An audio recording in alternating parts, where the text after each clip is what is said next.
नमस्कार दोस्तों, इंकजॉन चैनल पर एस के मालवीय द्वारा एक बार फिर से आपका स्वागत है। दोस्तों, आज का वीडियो राजस्थान लोक सेवा आयोग द्वारा आयोजित आरपीएससी परीक्षा के केंद्र के समस्त केंद्राधीक्षकों के समस्त प्रकार के वयोवीक्षकों के मानदेय इत्यादि का आहरण इस बार पे मैनेजर द्वारा किया जाना है। उसका आहरण कैसे करें उसको लेकर प्रस्तुत करने जा रहा हूं। बिना किसी औपचारिकता के आपको मैं अपने चैनल के मुख्य डेस्कटॉप पर लेने जा रहा हूं।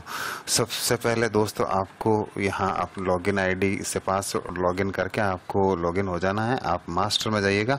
सबसे पहले ग्रुप मास्टर में जाइएगा। ग्रुप मास्टर में जाके आपको एक ऐड ग्रुप पे जाना है। ऐड ग्रुप में यहाँ पर group name, head, BFC type, ये सब भरना है। अब कौन सा भरना है मैंने जो पहले से बना रखा है उसका मैं आपको डिटेल बता देता हूँ। इसमें आपको जो है ग्रुप का नाम एफवीसी आरपीएससी के नाम से आप अन्य कोई भी नाम भी दे सकते हैं। बजट हेड इसमें 20510001020100 ही होना चाहिए। इसी हेड में आपका बिल बनना चाहिए। डिमांड नंबर 5 हो जाएगी। ऑब्जेक्ट हेड इसमें 8 होता है और स्टेट फंड है और चार्ज सेलेक्ट करके आपको उसको सेव करना है। इस प्रकार आपका नया ग्रुप बनते ही यहाँ नीचे इस तरह से शो होने लग जाएगा। दोस्तों, ये जानकारी थी आरपीएससी के एग्जाम के लिए जारी बजट हेड का ग्रुप कैसे क्रिएट करें एफवीसी के लिए। अब एक दूसरी आवश्यकता और पड़ेगी। आपके केंद्र पर हो सकता है कुछ ऐसे कर्मचारी हो जो राजकीय कर्मचारी नहीं है, बाहर के कोई पियोन है या और भी कोई दूसरे और भी भुगतान करना है, जैसे कोई कोई कार्यालय व्यय के लिए है, कोई कपड़े के स्टेशनरी के लिए है, और भी जो व्यय करना है वह उनका पुनर्भुगतान किसको करना है उसको आपको पहले थर्ड पार्टी ऐड करना पड़ेगा। इसके लिए आपको अदर बिल में जाना है। अदर बिल में एफवीसी में जाना अदर बिल में एफवीसी में जाना है और एफवीसी में जाके एफवीसी मास्टर में जाना है। एफवीसी मास्टर में आप जाएंगे तो एफवीसी मास्टर में आपको उस कार्मिक का, चाहे वो सहायक कर्मचारी पियोन हो चाहे अन्य किसी प्रकार के व्यय के लिए उसको पुनर्भुगतान करना वाउचर के लिए, तो आपको उसका एफवीसी थर्ड पार्टी ऐड कर, उस थर्ड पार्टी उसको मानते है वो उसका नाम ऐड करना है, उसका पेन और टैन अगर हो तो भर दे और उसका राजस्थान डिवीज़न उसका सेलेक्ट कर दे।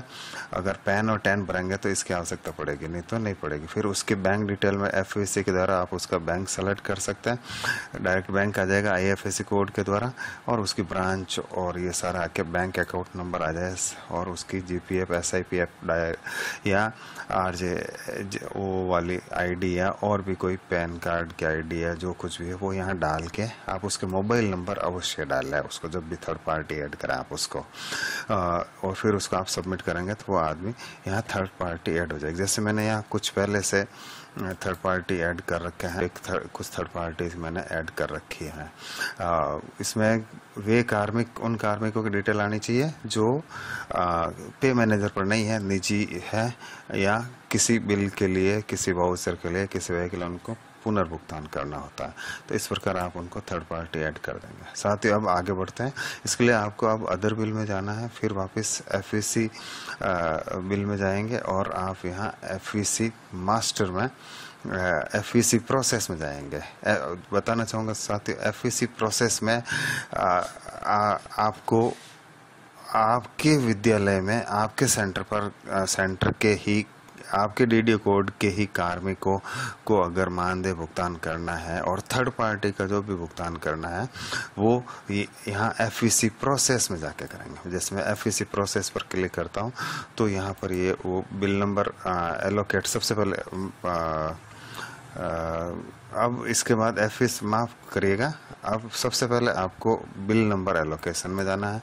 बिल नंबर एलोकेशन में जाके आप बिल एलोकेशन पर क्लिक करिएगा, फिर कैटेगरी आप एफवीसी सेलेक्ट कर दीजिएगा। सब टाइप आपको यहाँ पर थर्ड पार्टी सेलेक्ट कर देना है, थर्ड पार्टी सेलेक्ट कर देना है और ऑब्जेक्ट हेड वो बताया मैंने आपको 08 होना चाहिए। बिल की डेट आज की डेट हो जाएगी या जो भी डेट आप देना चाहिए। यहाँ बिल नंबर कोई भी आप दे सकते हैं, बाय डिफ़ॉल्ट दूसरे नंबर आएंगे ऑनलाइन। और यहाँ से आप बिल का नाम है आरपीएससी एफवीसी ग्रुप जो बनाया था उसी हेड को सेलेक्ट करें जहाँ से भुगतान होगा। कमिटमेंट आईडी खाली छोड़ने आप इसको सबमिट करेंगे तो bill registered detail added successfully. अब आपने ग्रुप क्रिएट कर दिया, आपने थर्ड पार्टी ऐड कर दिया, आपने बिल एलोकेट कर दिया। अब अपन को बिल प्रोसेस करना है, तो आप अदर बिल में जाइए, एफईसी बिल में जाइए और यहाँ बिल प्रोसेस, साथ यहाँ दो तरह के बिल अपन को बनाने पड़ेंगे।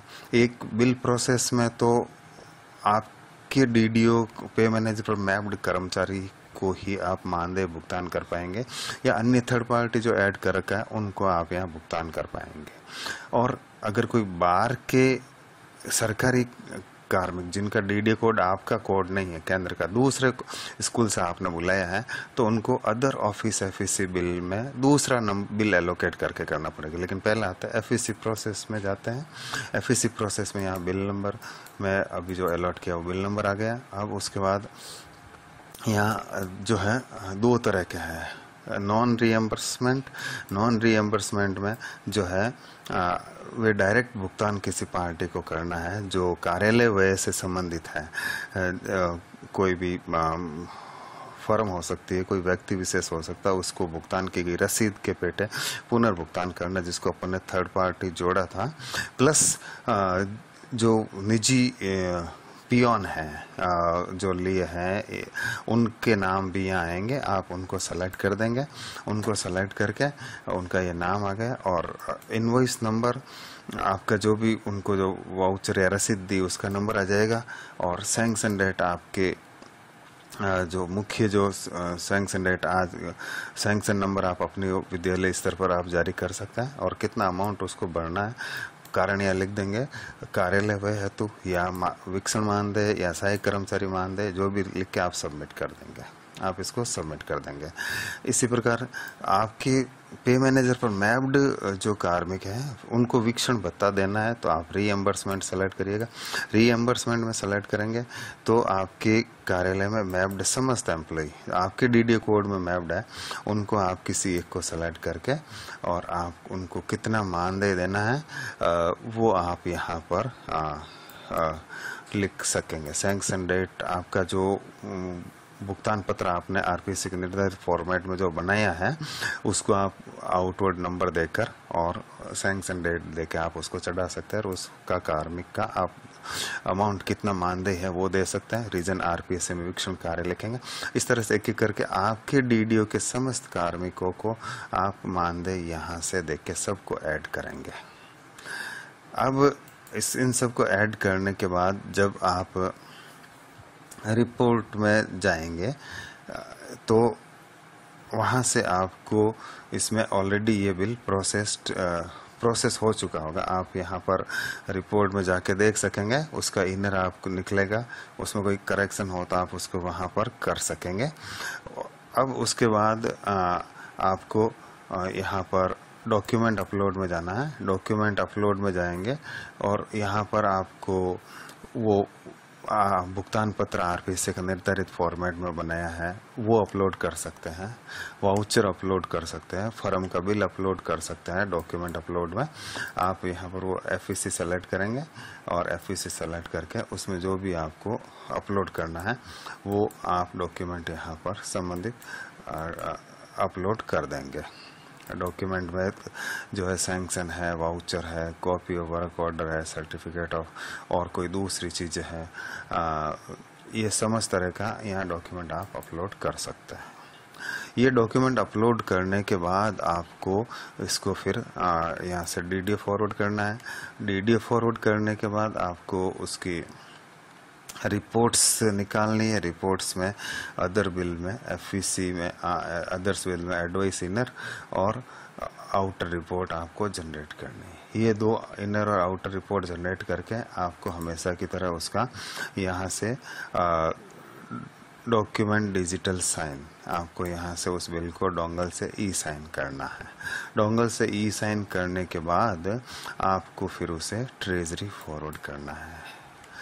तो ये है उसके बाद आपका बिल विधिवत ट्रेजरी द्वारा पारित होकर संबंधित के खाते में भुगतान चले जाएगा। दोस्तों अब बात करते हैं अदर वैसे वे एम्प्लॉय जो अन्य स्कूलों से आपके यहाँ आए हैं वो आपके डीडीओ आईडी पर मैप्ड नहीं है, तो एफईसी बिल में जाइएगा आप और यहाँ अदर ऑफिस एफईसी बिल जाएगा। बताना चाहूँगा आपको इसके लिए दूसरा बिल नंबर एलोकेट करना पड़ेगा, जो प्रारंभ में मैंने आपको प्रक्रिया बताई है। आप यहाँ से बिल नंबर सेलेक्ट कर दें, यहाँ पर उसका डीडीओ कोड आप डाल दें। जैसे कोई भी एक डीडीओ कोड मैं डालता हूँ, तो यहाँ पर ये डीडी कोड मैंने डाल दिया। अब इस डीडी कोड, उस आदमी का डीडी कोड हमें पता होना चाहिए। अब वहाँ पे जो आदमी जो वीक्षक अन्य कार्यालय से आपके यहाँ आया है, उसके लिए आपको उसका जैसे नाम के 2 अक्षर टाइप करेंगे तो उसका नाम आ जाएगा। नाम मैं उसको सेलेक्ट कर देता हूँ। उसको सेलेक्ट करने के बाद उसको फिर वही उसका बैंक ऑटो बाय डिफ़ॉल्ट आ जाएगा। सैंक्शन नंबर वही आपकी वाउचर डेट डालनी है, सैंक्शन डेट वही डालनी है, और अमाउंट कितना भुगतान करना आप उसको सबमिट कर दें। तो इसको भी सबमिट करने के बाद साथ ही आपको फिर वही सारी प्रक्रिया दोहरानी है।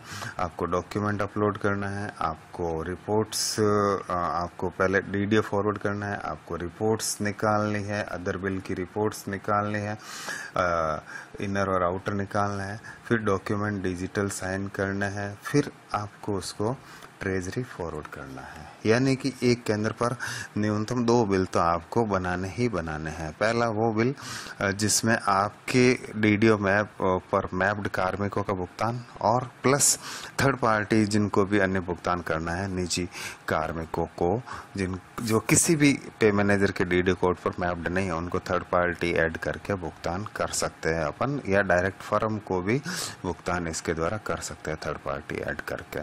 और दूसरा बिल उन कार्मिकों के लिए बनाना जो आपके केंद्र पर आए हैं, अन्य डीडीओ पे मैनेजर पर मैप्ड आए हैं, तो उनको अपन जो है अदर बिल में एफईसी में other office FEC bill select करके नया बिल एलोकेट करके इसमें उनको प्रोसेस करके दूसरा बिल भी प्रोसेस करेंगे। साथियों, उम्मीद करता हूं कि आपको यह पूरा प्रोसेस अच्छी तरह से समझ लिया होगा। अगर फिर भी कोई आपको डाउट है तो आप कमेंट बॉक्स में कमेंट करें। यह वीडियो बताना चाहूँगा आपको महज जानकारी के लिए बताया गया है। अंतिम सूचना और अधिकृत सूचना जिला कार्यालय, जिला नोडल अधिकारी एवं जिला कोषालय द्वारा दे ही मान्य होगी। यह वीडियो महज आपके मार्गदर्शन के लिए है, अंतिम रूप नहीं है।